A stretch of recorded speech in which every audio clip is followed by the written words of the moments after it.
turns into something kind of nasty, I'm going to ask you to stop. We're nice people. We're not the nasty kind. So I guess, you know, what brought you out here tonight, and what are your thoughts on Steve Chabot? Context for interesting conversation. Pardon me? You gotta speak up. What brought you guys out here tonight? Well, I'm out here tonight because I'm trying to find a way to communicate with my fellow constituents in the First District. I have followed Steve Chabot's career for a number of years, and he generally, virtually always votes on the opposite side of the issue that I would vote on. But the point I'm trying to make right now is I believe that his actions belie his words. He claims to be fiscally conservative member of Congress, and that's always been what he's been.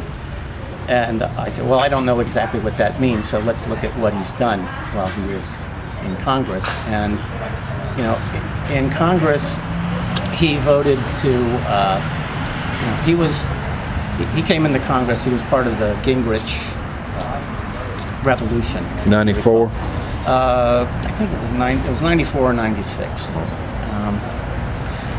But he was in Congress all through the Bush administration, and during that time, you know, we saw the national debt double.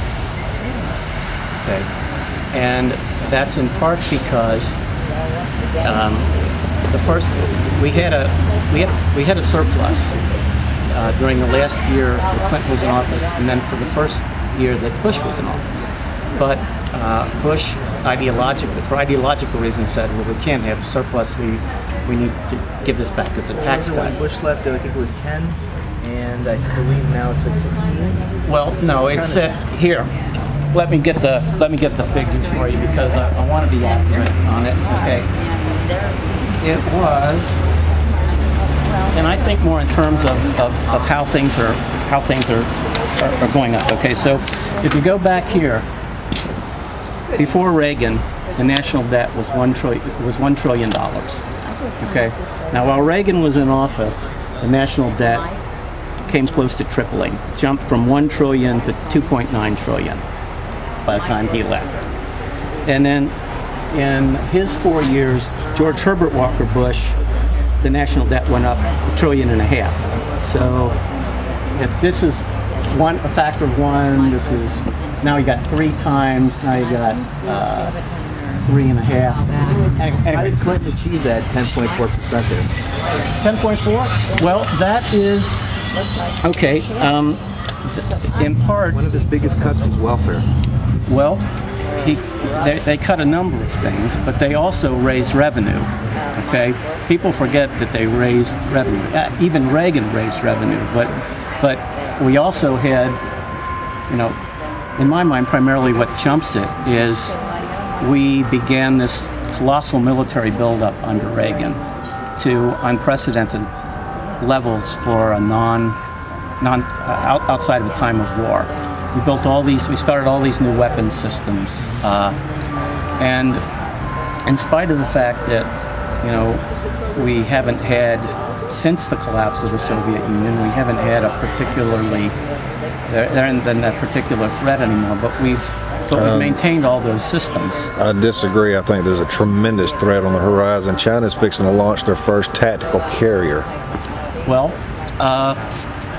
that puts us back. That puts us back where we were, and you know, we spend more on our military than virtually everybody else. We do spend more than the majority of the world combined. Yeah. Well, what's some of your ideas on solving the national debt? Well, I think we have to. We have to go back to a point where we are raising revenues, okay, but in a fair way. Well, I believe in progressive income tax, okay?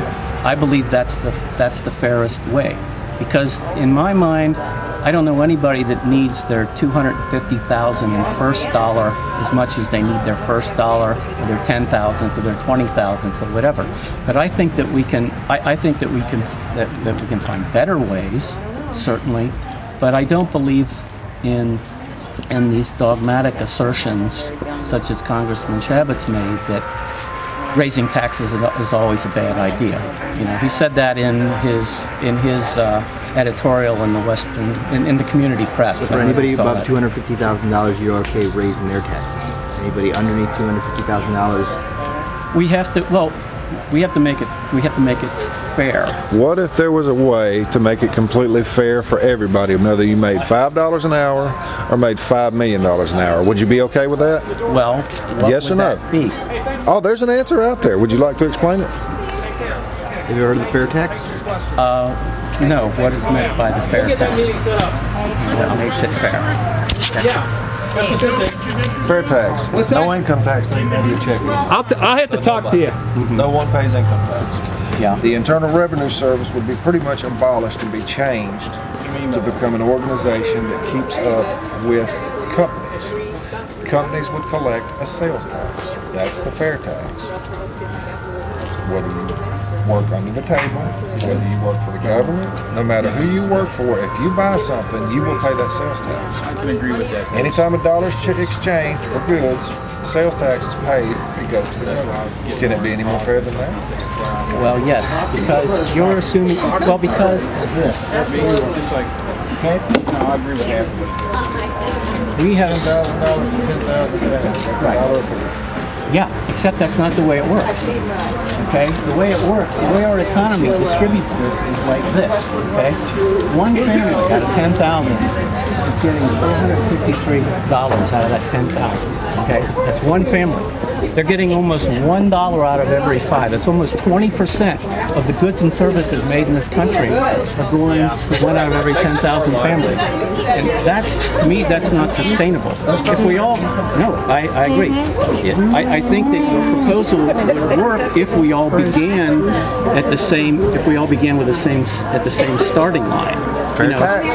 Everybody pays the same exact thing. Millionaires are not going to quit spending money and buying their toys and everything else. Except most of what millionaires, well, buying their toys, but they don't spend enough toys to pay as much in a fair tax as they're paying now in income tax. How much did the Swift boat just cost him?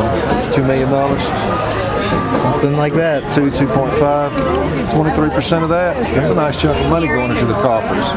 Well, but everybody wants it fair, but you only want it fair if I make $1 million a year and I pay more. That's not fair for them. I don't make a lot of money. I'm poor, but I don't want the money that comes out of a rich man's pocket. I only want what's mine and what I earn. Well, and guess what? Sorry. I'm good. Let me get your take on tonight. I heard you were you asked a question up there. Yeah. Got a little bit of booing. Oh, that's normal. What was your question? My question was about he made mention of creating jobs and the oil prices, and I basically just said the EPA is circumventing anything that Congress does through regulations. I deal with my own business. The EPA with the new lead laws and everything, are absolutely crushing it to do it, and everybody's afraid to hire anybody else. They don't know what's going to happen tomorrow, and that's what they need to do is get stability and start defunding some of these things and roll back these regulations. They're virtually drawing a check to sit up there and do nothing. Do you think the people here, the opposition, I guess, in quotation marks, understand the first thing about the Constitution or maybe Economics 101? I'm sorry. Do you think they understand what the Constitution is? Are you talking about our Congress or the people the people that are here? In the yellow? Do you think they've read it? Do you think there's any clue on what the reason it's there? Here's my take: is they're not willing to have a civil conversation. They're all about boos and screams and stuff. If you go at them with any kind of fact at all, then they come back with some kind of anger, boo, or you're crazy, or you hate the poor people. It's the way I've been called, and I already had this. I've talked to him before. He just doesn't remember it. It seems like there's just a lack of dialogue. We come to these things and it's just, pretty much somebody asks a question, you'll get a boo or an applause, but that dialogue, that understanding of basic economics is not there. Well, people are still looking to the government to fix it. Sure. If we're not the answer, there is no solution. You got it. Appreciate it. That was great. We met. I'm Tom. I'm out of Tennessee. I wrote out David. Oops. Wells Barbecue. Yeah, we're doing pretty well. Tomorrow night's our